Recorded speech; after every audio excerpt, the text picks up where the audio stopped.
Hello guys, कैसे हैं आप सभी। I hope you all are good. और एक बार फिर से आपका स्वागत है हमारे इस चैनल पे। आज हम जो डिस्कस करने जा रहे हैं वो हम जीएसटी के कुछ इंपॉर्टेंट एमसीक्यू की बात करेंगे जो कि आपके आने वाले एग्जाम्स के लिए रेलेवेंट होने वाले हैं। अगर आपने इसकी थ्योरेटिकल वीडियो की यहाँ पे आपने एक्सप्लेनेशन नहीं देखी है तो आप चैनल पे जाके देख सकते हैं। हमने कंप्लीट यहाँ पे टॉपिक को कवर करते हुए एक्सप्लेन किया है उस चीज़ को। और उसके बाद आप चाहें तो इसकी रिवीजन वीडियो आप एमसीक्यू के थ्रू यहाँ पर रिवीजन भी कर सकते हैं। अगर चैनल पर नए हैं तो चैनल को सब्सक्राइब करें। और ये अगर आपको पीडीएफ चाहिए तो आप टेलीग्राम चैनल को ज्वाइन कर सकते हैं। वहाँ पे मैं आपको ये पीडीएफ प्रोवाइड करा दूंगा और लिंक जो टेलीग्राम चैनल का है वो आपको डिस्क्रिप्शन बॉक्स में और कमेंट बॉक्स में पिन किया हुआ आपको मिल जाएगा। ठीक है, तो वहाँ से आप ज्वाइन कर सकते हैं। चलिए आज के क्वेश्चन को स्टार्ट करते हैं। सबसे पहला बेसिक क्वेश्चन हमारे जीएसटी का फुल फॉर्म से रिलेटेड है। आपको पता है जीएसटी का फुल फॉर्म होता क्या है? गुड्स एंड सर्विसेज टैक्स होता है। ऑप्शन नंबर बी आपका राइट आंसर हो जाएगा। Second, GST was implemented in India from, कब से इंडिया में यहाँ पे जीएसटी को इम्प्लीमेंट किया गया था? तो आपके डेट दिए गए हैं 1 जनवरी 2017 या 1 अप्रैल 2017, 1 मार्च 2017 या 1 जुलाई 2017। आपका सही आंसर होता है डी ऑप्शन, 1 जुलाई 2017 से। अगर जम्मू कश्मीर की बात की जाएगी तो यहाँ पे 8 जुलाई 2017 डेट आ जाएगी। ठीक है, चलिए आगे बढ़ते हैं। In India the GST is based on the dual model GST adopted in, यानी कि इंडिया का जो जीएसटी मॉडल है वो किस देश के ड्यूअल जीएसटी मॉडल से अडॉप्ट किया गया है? आपके ऑप्शन है यूके, कनाडा, यूएसए या जापान। तो सही आंसर जो है आपका वो है option number B, Canada. Canada के जो ड्यूअल मॉडल ऑफ जीएसटी है उससे यहाँ पे अपना जीएसटी मॉडल भी अडॉप्ट किया गया है। तो बी ऑप्शन सही ऑप्शन हो जाएगा। Next question, GST is a consumptions of goods and service tax based on. यहाँ पे बताया गया है कि जीएसटी आपका क्या है? Consumption of goods and service है। किस बेस पे, किसके बेस पे यहाँ पे जो टैक्स पड़ता है वो पड़ता है आपका डेवलपमेंट पे, डिविडेंड पे, डेस्टिनी पे या डेस्टिनेशन पे। हमने लेक्चर में भी डिस्कस किया था कि जो हमारा जीएसटी है वो डेस्टिनेशन बेस्ड टैक्स यहाँ पे कहलाता है। तो आपका जो टैक्स किस बेस पे पड़ेगा? डेस्टिनेशन के बेस पे पड़ेगा, यानी कि जहाँ पे गुड्स को यहाँ पे जिसका डिलीवर किया जाएगा वहाँ पे इसका टैक्स का चार्ज, जीएसटी का चार्ज किया जाएगा। तो आपका ऑप्शन नंबर डी यहाँ पे राइट ऑप्शन हो जाता है। नेक्स्ट क्वेश्चन है, the number of the structure in India GST model. India के जीएसटी मॉडल में यहाँ पे कितने स्ट्रक्चर हैं आपको बताने हैं? 6 हैं, 4 हैं, 3 हैं या 5 हैं? तो इंडिया के जीएसटी मॉडल में आपको बता दूँ 4 मॉडल यहाँ पे हैं, जिसके अंदर आपको मिलता है CGST, SGST, IGST and UTGST. ठीक है, तो 4 मॉडल आपके जीएसटी के स्ट्रक्चर के अंदर यहाँ पे बेसिकली इंट्रोड्यूस किए गए हैं। तो आपका ऑप्शन नंबर बी यहाँ पे राइट आंसर आपका हो जाता है। नेक्स्ट क्वेश्चन है, the maximum rate for CGST.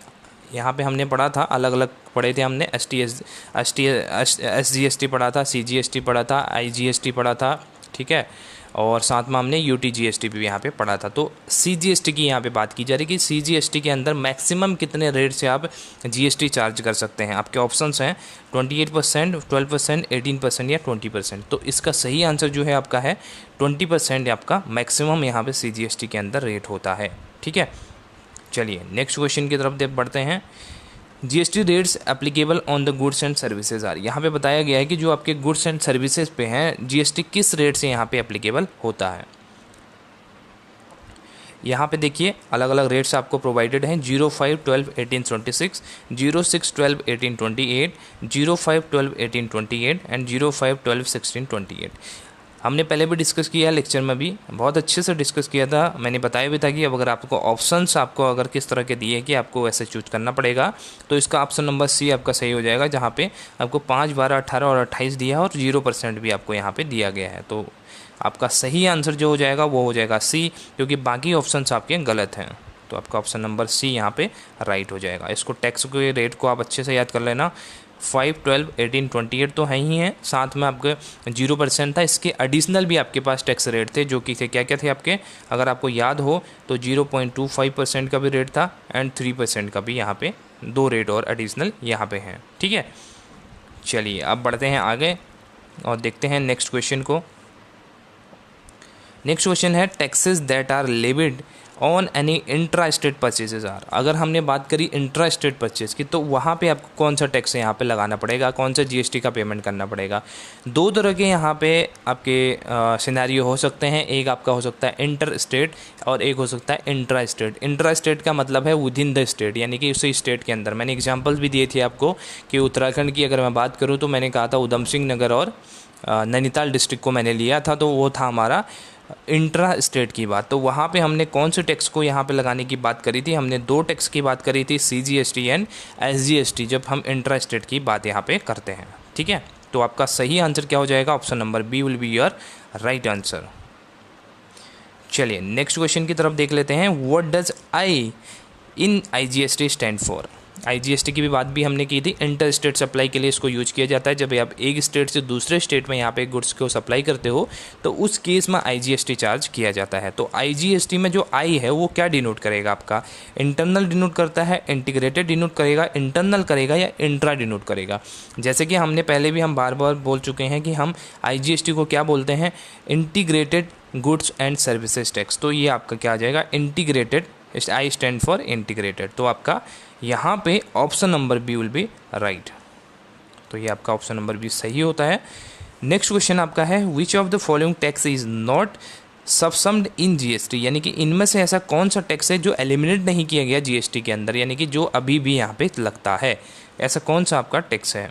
पहला है वेट लगता है, स्टैम्प ड्यूटी, एंट्री टैक्स या एंटरटेनमेंट टैक्स। तो इसमें से ऐसा कौन सा टैक्स है जो अभी भी यहाँ पे एप्लीकेबल होता है। तो सही आंसर आपका जो हो जाएगा वो हो जाएगा आपका ऑप्शन नंबर बी। और ऑप्शन नंबर बी के अंदर आपका क्या है, स्टैम्प ड्यूटी। तो स्टैम्प ड्यूटी यहाँ पे अभी भी एप्लीकेबल होती है। चलिए नेक्स्ट क्वेश्चन की तरफ देख लेते हैं। HSN code stand for. यहाँ पे GST के अंदर HSN यहाँ पे एक कॉन्सेप्ट है जिसके अंदर आपको गुड्स की जो सप्लाई होती है उसके अंदर इसको यूज किया जाता है। तो HSN कोड जो है उसका यहाँ पे फुल फॉर्म आपसे पूछा गया है। इसका फुल फॉर्म आपका होता है option number B, harmonise system of the numeric culture. ये इसका फुल फॉर्म होता है, इसको आप याद कर लेंगे। तो ऑप्शन नंबर बी आपका यहाँ पर राइट आंसर हो जाएगा HSN कोड के लिए। ठीक है, चलिए नेक्स्ट क्वेश्चन की तरफ बढ़ते हैं और अब देखते हैं SAC कोड क्या डिनोट करता है आपका। यहाँ पे SAC service accounting code, software accounting code, system accounting code या सर्विस एप्लीकेशन कोड। ठीक है, सबसे पहले तो आपका सर्विस तो आएगा ही आएगा, ठीक है, और उसके बाद आ जाएगा accounting code. Service accounting code के लिए यहाँ पे SAC कोड यहाँ पे डिनोट करता है। तो आपका ऑप्शन नंबर ए यहाँ पर राइट हो जाएगा। अब नेक्स्ट क्वेश्चन की बात करते हैं। Is there any ceiling limit prescribed on the rate of under IGST। क्या यहाँ पे IGST के अंदर कोई सीलिंग रेट यहाँ पे प्रिस्क्राइब की गई है, अगर है तो वो कितनी है, 12%, 18%, 28% या 40%। तो आपका सही आंसर जो है वो है आपका 40% के रेट यहाँ पे मैक्सिमम रेट है आपका IGST के अंदर। अगर हम CGST की बात करते हैं तो वहाँ पे कितना आपका 20% का यहाँ पे रेट है, और अगर IGST की बात करेंगे तो मैक्सिमम जो सीलिंग है वो आपकी क्या है 40% की यहाँ पे प्रिस्क्राइब्ड की गई है। Next question, which of the following is an intra state supply. यहाँ पे आपको कुछ एग्जांपल्स दिए हैं और आपसे पूछा है कि इसमें ऐसा कौन सा केस है जिसके अंदर आप इसको कंसिडर करेंगे इंट्रा स्टेट सप्लाई के अंदर। Supplier of the goods located in Nagpur and place of supply of goods is SEG located in the Mumbai. SEG होता है स्पेशल इकोनॉमिक जोन। ठीक है, तो यहाँ पे बोला है कि आपने नागपुर में गुड्स थे, आपने कहाँ सप्लाई किए, मुंबई में सप्लाई की। क्या ये आपका इंट्रा स्टेट है। Supply of the goods located in the Kolkata and place the supply of the goods in the Bangalore. यानी कि आपने क्या किया, कोलकाता से बेंगलोर में यहाँ पे सप्लाई दी। क्या ये इंट्रा स्टेट है। Supply of the goods located in Goa and place of supply of the goods in Goa.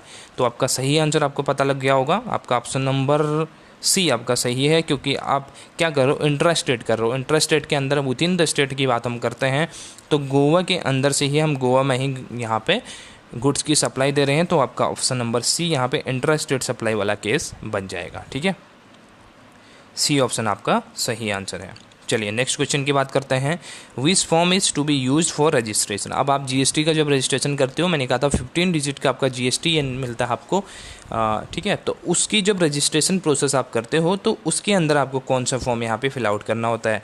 Form GSTR 1A, form GSTR2, form GSTREG01, form GSTREG। तो इसके अंदर इसको ध्यान में रखना, इसके अंदर जब रजिस्ट्रेशन की बात आती है तो हम फॉर्म करते हैं option number C, form GST registration 01। ठीक है, तो ये आपका ऑप्शन नंबर सी इसमें राइट हो जाएगा, बाकी के ये फॉर्म आपके इससे रिलेवेंट नहीं है। For an e commerce operator registration threshold limit is. अब बताया है कि जैसे हमने अलग अलग यहाँ पे थ्रेशोल्ड लिमिट पढ़ी थी कि जीएसटी के लिए एप्लीकेशन के लिए, ठीक है, तो हमने जैसे पढ़ा था 20 लाख नॉर्मल कंडीशन में होता है, 40 लाख की लिमिट जो होती है वो आपके एक्सपोर्टर, जब आपका गुड्स का एक्सपोर्टर है तो उसके केस में 40 लाख की लिमिट थी। और स्पेशल स्टेट्स की बात करी थी हमने, हिली एरियाज़ की बात करी थी, तो वहाँ पे 10 लाख की हमने यहाँ पे लिमिट देखी थी। तो ये थ्रेशोल्ड लिमिट है, ठीक है। लेकिन कहा है कि ई कॉमर्स ऑपरेटर रजिस्ट्रेशन, इसके केस में ई कॉमर्स कंपनीज के केस में क्या यहाँ पे कोई थ्रेशोल्ड लिमिट है और कितनी है, अगर है तो आपके ऑप्शंस हैं 20 लाख, 50 लाख, 75 लाख या नन ऑफ दी अबव। तो इसका जो सही आंसर है आपके पास वो है नन ऑफ दी अबव। क्योंकि एक बात ध्यान रख लेना, ई कॉमर्स जो भी कंपनी है, ई कॉमर्स कंपनी जो भी है, उनके लिए यहाँ पे कोई सीलिंग नहीं है, ठीक, कोई लिमिट यहाँ पे प्रिस्क्राइब नहीं है। उन्हें जब करना है व्यवसाय तो उनको मैंडेटरी है उनको जीएसटी अप्लाई करने के लिए, ठीक है। जीएसटी के अंदर वो जब से अपने बिजनेस को स्टार्ट करेंगे तब से वो यहाँ पे कंसिडर कर दिए जाएंगे जीएसटी के अंदर, तो उनको यहाँ पे कोई लिमिट यहाँ पे नहीं दी गई है। सो आपका ऑप्शन नंबर डी यहाँ पे नन ऑफ दी अबव सही हो जाएगा। नेक्स्ट क्वेश्चन है what is the validity of the registration certificate. जब आपको रजिस्ट्रेशन सर्टिफिकेट जीएसटी में आपको मिल गया तो उसके बाद आप क्या करते हो, उस सर्टिफिकेट के थ्रू अपनी सब कुछ ट्रांजेक्शन वो सब कुछ करते हो। तो उस जो सर्टिफिकेट है उसकी वैलिडिटी कितनी है यहाँ पे बताई गई है, 5 ईयर्स की होती है, 10 ईयर्स की है, या नो वैलिडिटी है, या valid till it is cancelled.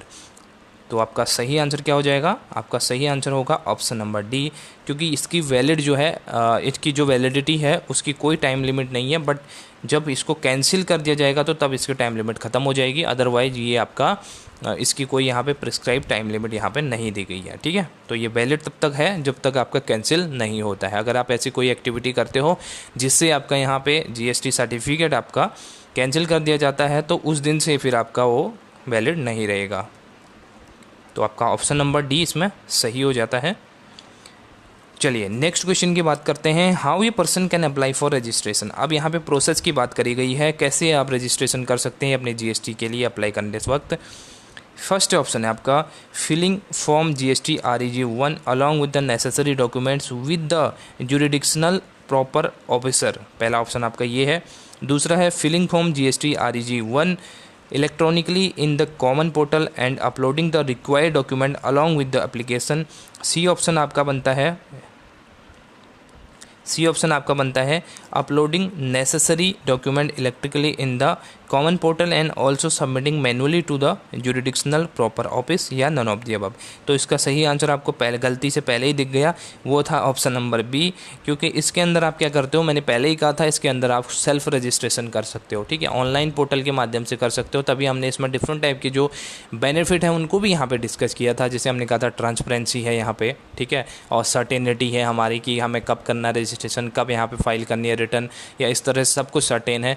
तो कुछ यहाँ पे हमने उनके बेनिफिट की भी बात करी थी। अगर आपको वो ध्यान है तो भी आप यहाँ पे आसानी से कर सकते हैं अपने आंसर को टिक। आपका ऑप्शन नंबर बी सही हो जाएगा। REG01 तो आपको करना ही है, GSTREG101 फॉर्म तो आपको सेलेक्ट करना है साथ में इलेक्ट्रॉनिकली, और उसके साथ ही आपको अगर जो रिक्वायर्ड डॉक्यूमेंट हैं उनको भी यहाँ पे अपलोड करना पड़ेगा ऑनलाइन, ठीक है।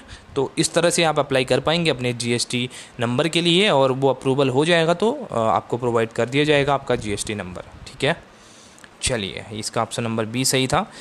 नेक्स्ट क्वेश्चन आपका आ जाता है when does liability of the pay GST arise in case of supply of the goods. यहाँ पे बताया गया है कि अगर आपका कब यहाँ पे लाइबिलिटी बनती है GST पे करने की यहाँ पे गुड्स की सप्लाई के केस में। ऑन रेजिंग ऑफ इनवॉइस, जब आप इनवॉइस बनाते हो उस टाइम पे, at the time of supply of the goods, supply देने का टाइम पे, या on receipt of the payment, receipt of the payment के टाइम पे होता है। तो आप बताओ कि इसमें से कौन से टाइम पे आपकी जो GST पेमेंट की जो GST की आपकी पेमेंट की लाइबिलिटी है वो यहाँ पे अराइज होगी। तो इसका सही आंसर आपके पास हो जाएगा ऑप्शन नंबर डी। इनमें से जो भी सबसे पहले होगी वो टाइम पीरियड आपका हो जाएगा, उस समय आपकी लाइबिलिटी यहाँ पे रेज हो जाएगी GST पे करने की, ठीक है। तो आपका ऑप्शन नंबर इसमें डी आपका सही हो जाएगा। चलिए नेक्स्ट क्वेश्चन देखते हैं। Which of the following taxes is applicable in the case of supply of services from Bihar to Rajasthan. अब आपको बताना है कि यहाँ पे बिहार से हम राजस्थान को गुड्स एक्सपोर्ट कर रहे हैं, तो इस केस में कौन सा आपको जीएसटी पेमेंट करना पड़ेगा। क्या आपको सीजीएसटी करना पड़ेगा, एसजीएसटी करना पड़ेगा, यूटीजीएसटी या आईजीएसटी। आई होप अगर आपने ध्यान से वीडियो देखी होगी, अगर आप समझ पाए कॉन्सेप्ट तो क्लियर आप बता पाएंगे। काफ़ी इजी क्वेश्चन है। ये बात है हमारी किसकी, जब हम बात कर रहे हैं इंटर स्टेट सप्लाई की, तो उस केस में आपका कौन सा एप्लीकेबल होता है, आईजीएसटी आपका एप्लीकेबल होता है, क्योंकि आप एक स्टेट से दूसरे स्टेट में यहाँ पे सप्लाई दे रहे हैं, तो ये इंटर स्टेट सप्लाई का केस बन जाता है। इंट्रा स्टेट का हम पहले बात कर चुके हैं, उसके अंदर आपका सीजीएसटी और एसजीएसटी आपका यहाँ पे एप्लीकेबल होता है। ठीक है, तो चलिए आपका ऑप्शन नंबर इसमें डी सही हो जाएगा। और अगले क्वेश्चन की तरफ बढ़ते हैं। Which of the following commodities is not kept outside the preview of the GST. अब यहाँ पे कॉन्सेप्ट समझना अच्छे से। विच क्वेश्चन आप सोचो कि ये क्वेश्चन आपने गलत दिया है सर, लेकिन ऐसा नहीं है, क्वेश्चन बिल्कुल सही है, अभी समझाऊंगा कैसे। विच of the following commodities is not kept outside the preview of the GST. अब आप बोलोगे कि यहाँ पे हाई स्पीड डीजल पे भी आपका टैक्स नहीं लगता, जीएसटी नहीं लगता है, नेचुरल गैस पे भी नहीं लगता है, supply of liquor for human पे भी नहीं लगता है, ह्यूमन कंजम्पशन पे भी, और एविएशन टरबाइन फ्यूल यहाँ पे भी आपका जीएसटी एप्लीकेबल नहीं है। तो अपनी क्वेश्चन में ऐसा क्यों लिखा है कि नॉट केप्ट आउटसाइड क्यों लिखा हुआ है। ठीक है, तो मैं आपको एक्सप्लेन करता हूँ।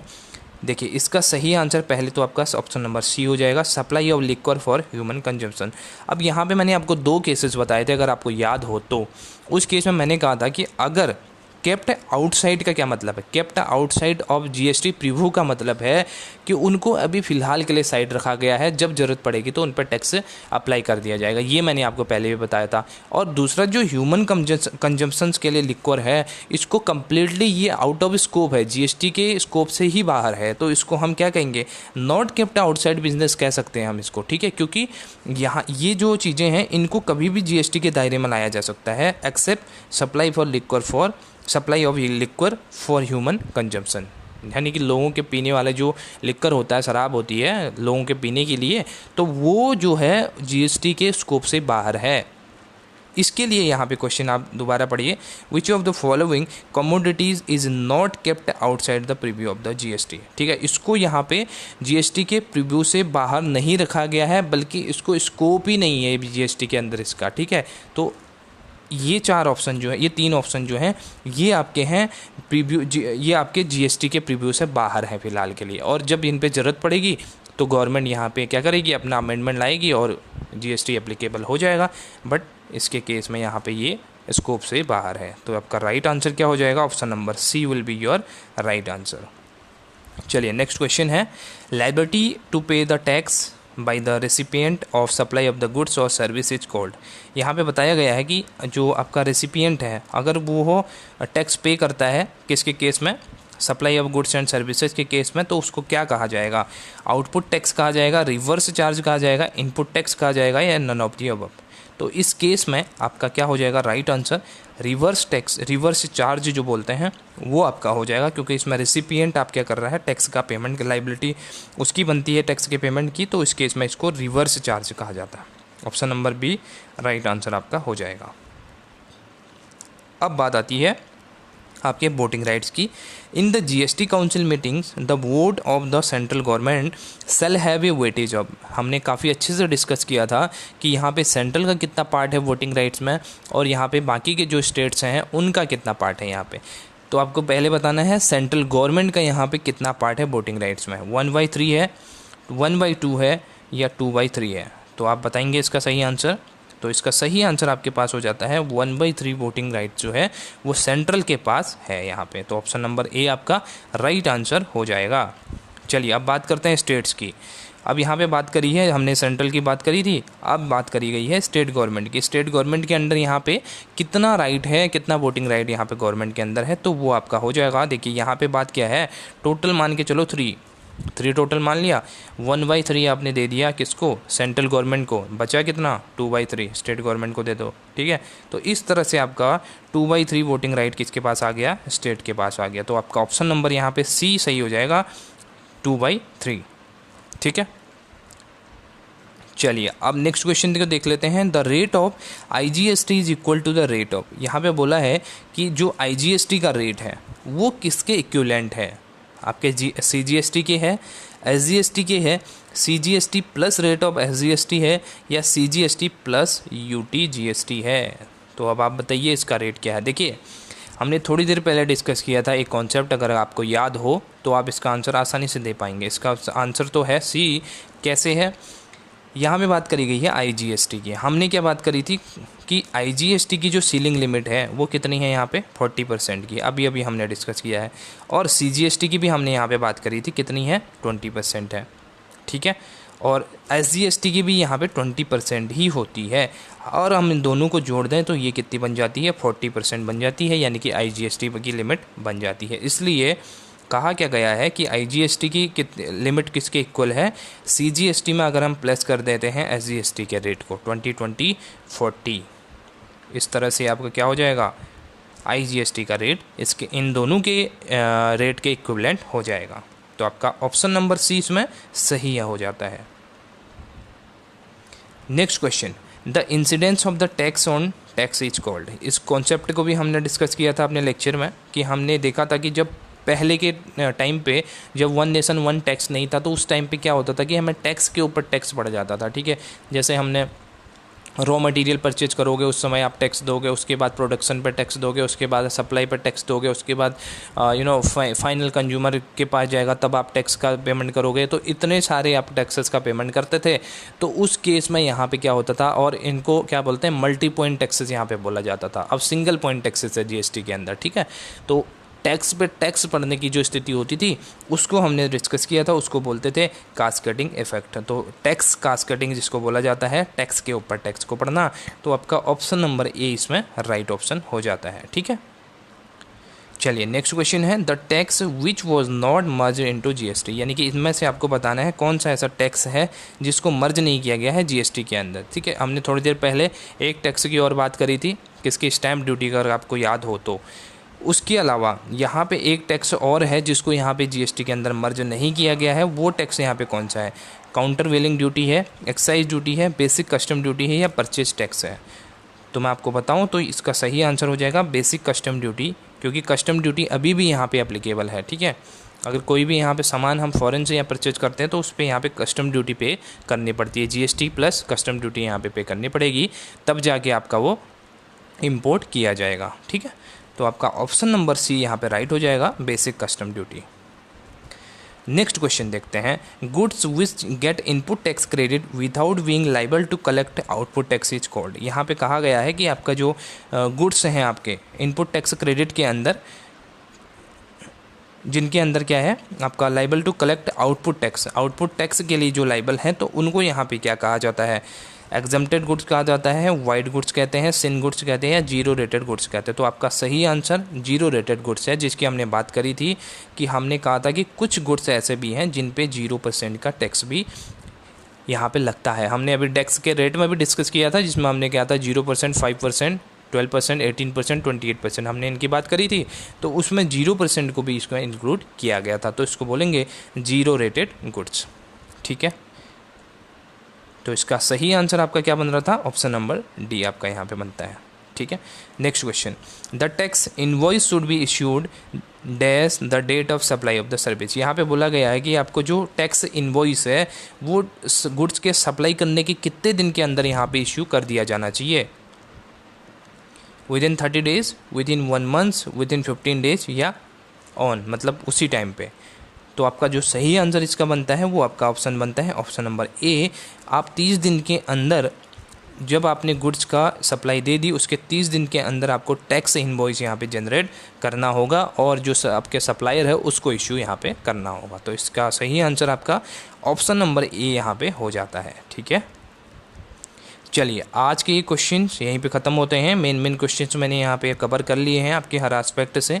आई होप कि आपका जो टॉपिक है वो काफ़ी यहाँ पे रिवाइज हो गया होगा, ठीक है। जो कॉन्सेप्ट हमने एग्ज़ाम से ओरिएंटेड पढ़ाई हम यहाँ पे कर रहे हैं, और बेसिकली जो चीज़ें फ्रिक्वेंटली यहाँ पे पूछी जाती हैं, काफ़ी प्रीवियस ईयर्स में पूछी गई हैं, तो उन्हीं को मैंने कंसोलिडेट करके एक यहाँ पर लेक्चर बनाया, तो उसी को हम यहाँ पर रिवाइज भी कर रहे हैं। अगर आप आपको वीडियो पसंद आई तो वीडियो को ज़रूर लाइक करें। और आपके लिए होमवर्क के लिए एक क्वेश्चन मैं लाया हूँ, ठीक है। इस क्वेश्चन का आप टेलीग्राम पे भी आंसर दे सकते हैं और साथ ही आप कमेंट बॉक्स में भी आंसर दे सकते हैं कि which state introduce GST first in India, यानी कि कौन सा ऐसा स्टेट है जिसने जीएसटी को सबसे पहले यहाँ पे इंट्रोड्यूस किया। नेट पे आप सर्च करके ना देखें, ठीक है। ईमानदारी के साथ बताएंगे, असम है, उत्तराखंड है, उत्तर प्रदेश या तमिलनाडु। अगर आपको इसका आंसर नहीं पता तो मैं आपको बता दूंगा, ठीक है। तो इसका सही आंसर आपका आप बताएंगे मुझे। सो गाइज आज के लिए बस इतना ही। अगर वीडियो पसंद आती है तो लाइक करना ना भूलें और चैनल के साथ बने रहिए। फिर मिलते हैं नई वीडियो के साथ। Take care, bye bye.